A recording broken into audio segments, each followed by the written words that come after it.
sure it's to kind of get you in a very excited, very Friday, Saturday night kind of party mood.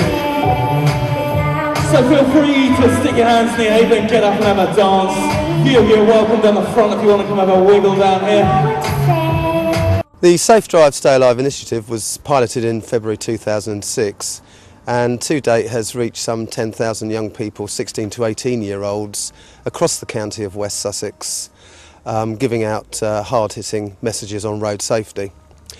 These young people are either just starting a driving career or have been driving for a short while.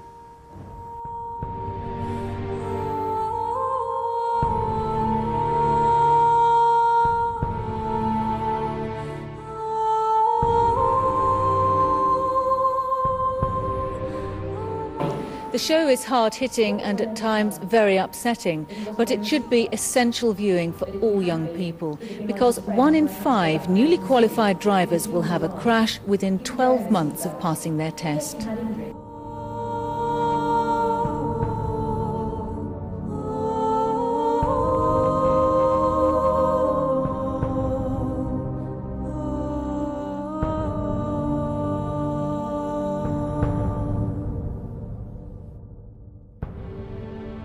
Safe Drive Stay Alive has obtained county-wide recognition, ably assisted by our own media team and also local TV and radio stations, and the County Select Committee for Public Protection have also endorsed the initiative.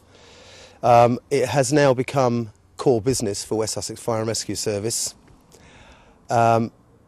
which is there to reduce, on behalf of the government and West Sussex County Council, the number of killed and seriously injured people on our roads.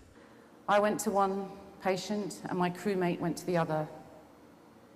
You see, what had happened was that guy that got out that car that the police were dealing with, he didn't intentionally decide to drink drive, but he'd come out the pub, had quite a lot to drink and decided to chance it.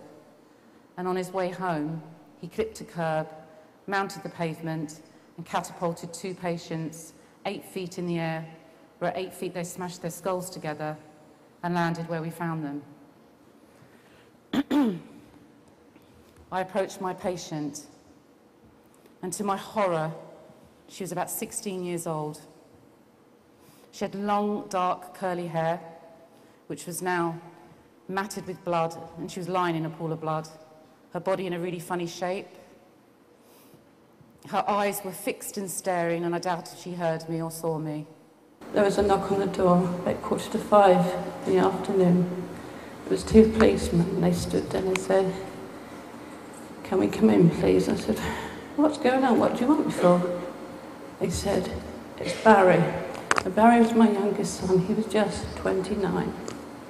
And they said, "I'm afraid he's been killed on the Ashington to Worthing Road, where some idiot lost control of his car, speeding, literally speeding, went 8 to 10 foot in the air and ended up in Barry's car." In a recent 12-month period, 53 people killed in West Sussex on our roads, 433, 106 seriously injured.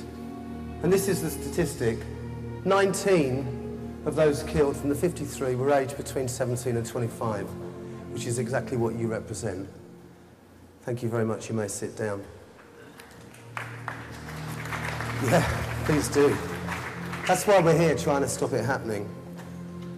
You see, what we're told is that actually you young people are virtual, in so much that you've got Xboxes and PlayStations.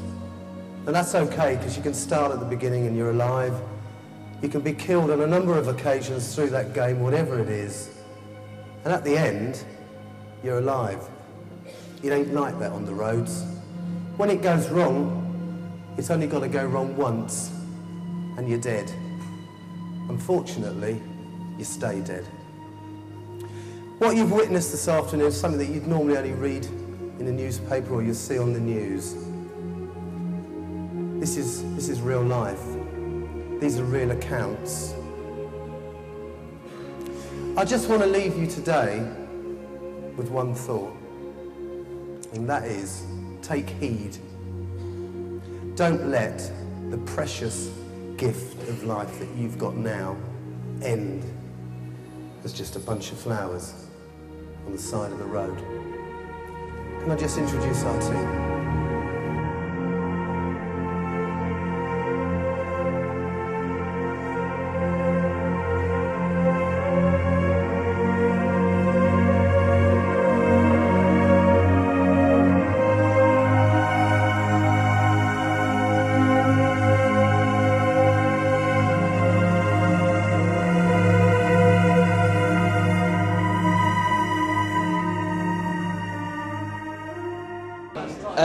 I thought it was going to be a presentation by the police. I didn't expect it to be so hard-hitting. Like, you get people saying, oh, don't drink when you're driving and don't talk on the phone, but actually hearing it from people's opinions and points of view who've actually been through the situations, it makes you cry. Obviously, I noticed you inside, you seem to be quite upset. Do you think it was too hard to see? Or was it about the right level? You think it's worth people seeing that sort of message? Yeah, it's just right. It makes you really think about what you do before you get in a car.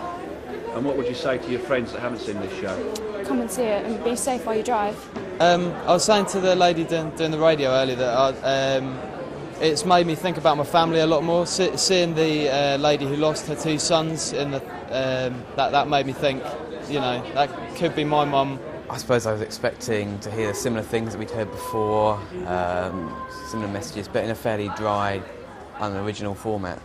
So this wasn't just simply trotting out the same old messages that you're not going to relate to, there was different about this? I think the eyewitness accounts were particularly powerful, and especially from the parents. I thought that was very moving. Very moving, yeah. Yeah. So what would you say to your friends then that haven't seen this show?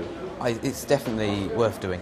Yeah? Before anyone learns to drive, or even if you get on the school bus. We all get on a bus every morning, and maybe you don't think to put your seatbelt on. It's definitely worthwhile. And you'd encourage everybody, every young driver in West Sussex, East Sussex, across the south, to see a show like this before they started their driving? Without a doubt. It did give an insight on how the accident doesn't just affect the people in the crash, it affects everyone. Do you think this will make you a better driver? Yeah, I'm definitely going to slow down and make sure everyone's got their seatbelts on in my car if I give them a lift. And yeah. No mobile phones? No mobile phones.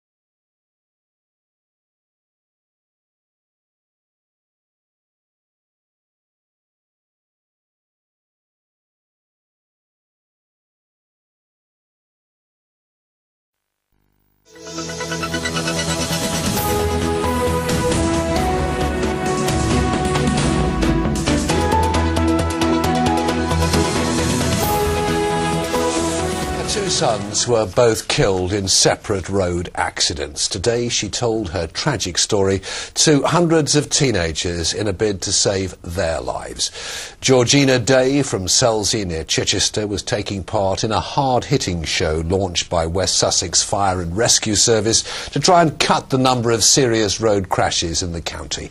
Kerry Swain was there. You may find some of the pictures upsetting.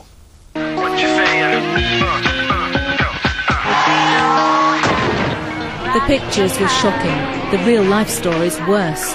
Speeding drivers killed both Georgina Day's sons. Her eldest, Tim, died in a crash near Basingstoke on his 32nd birthday.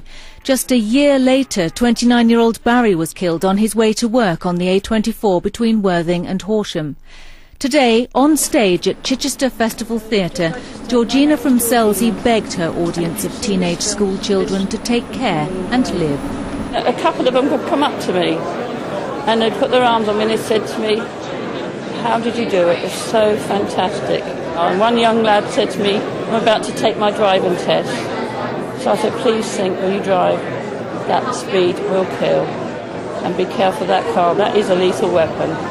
This dramatic multimedia show aimed at 16 to 18-year-olds was launched by West Sussex Fire and Rescue Service to cut the rising number of road deaths in the county, 57 last year alone. And when I had to tell his mum that her son was dead, and she wailed, and they do wail, why? The show is hard-hitting and at times very upsetting, but it should be essential viewing for all young people, because 1 in 5 newly qualified drivers will have a crash within 12 months of passing their test. 18-year-old Siobhan from Bognor Regis survived a motorbike crash, but the brain damage she suffered means her life will never be the same. It would destroy me to see this happen to anyone else around me. It would really destroy me because I know the effects of it now. And it's not something I could wish on anyone out there at all. I mean, it's very good. It's brought the message home to us, and especially the real life experiences of people. The people from the actual rescue services is really good to see real people. It's really powerful. Organisers hope to take the Drive Safe, Stay Alive message around West Sussex to save lives. Kerry Swain for Meridian Tonight. It's a hard-hitting message which pulls no punches, but is it enough to persuade teenage drivers of the dangers on our road? There have been a number of high-profile fatal crashes involving young drivers in the south in the past few years. Now a new film has been produced by firefighters in West Sussex to show teenagers the real impact on families and emergency service workers affected by such tragic events. Andrew Tett went along to a showing to gauge whether it had an effect. And obviously, given the subject matter, there are some strong images. With 1,000 16 to 18-year-olds, dry ice and a DJ, it started as something of a party. But the mood quickly changed. On the big screen at the Chichester Festival Theatre, they showed a film telling the story of some teenage friends' night out, which turns to tragedy when their car crashes. The film was then paused, and a real-life paramedic came on stage to talk about his feelings attending fatal crashes. You wonder what you're going to see when you get there. The force involved to actually kill somebody is great, so the carnage that you expect when you get there is going to be great. A hospital doctor recounted a recent case involving a 25-year-old man. By the time the ambulance crew had got to him, he wasn't doing quite so well, wasn't breathing. So they put a tube in through his throat to help him with his breathing. By the time he got to us in the department, there was so much blood coming out of that tube, we couldn't suck it out quickly enough to get any oxygen down into his lungs. Then Georgina Day took the stage to talk about the 2 separate road accidents which killed both her sons. My life is completely finished because of both my boys. So please think, the speed kills. Finally came 18-year-old Siobhan McLean, whose brain was damaged in a crash. Sometime last year, I was enjoying a great day out as a passenger on my partner's motorbike. I was totally unaware that from this day on, my life was about to be changed forever. It had a powerful effect on those watching. People around me crying, really felt the emotion of it. I thought it was really effective. Yeah, I found it very disturbing and moving. I think the mother talking about how she lost her children, that really affected me, and actually was close to tears. The show will now be staged elsewhere in the county, with the hope that this scene won't be repeated as often in the future. Well, what's happened? Something to do with the boys, is it? Andrew Tett, BBC South Today, Chichester.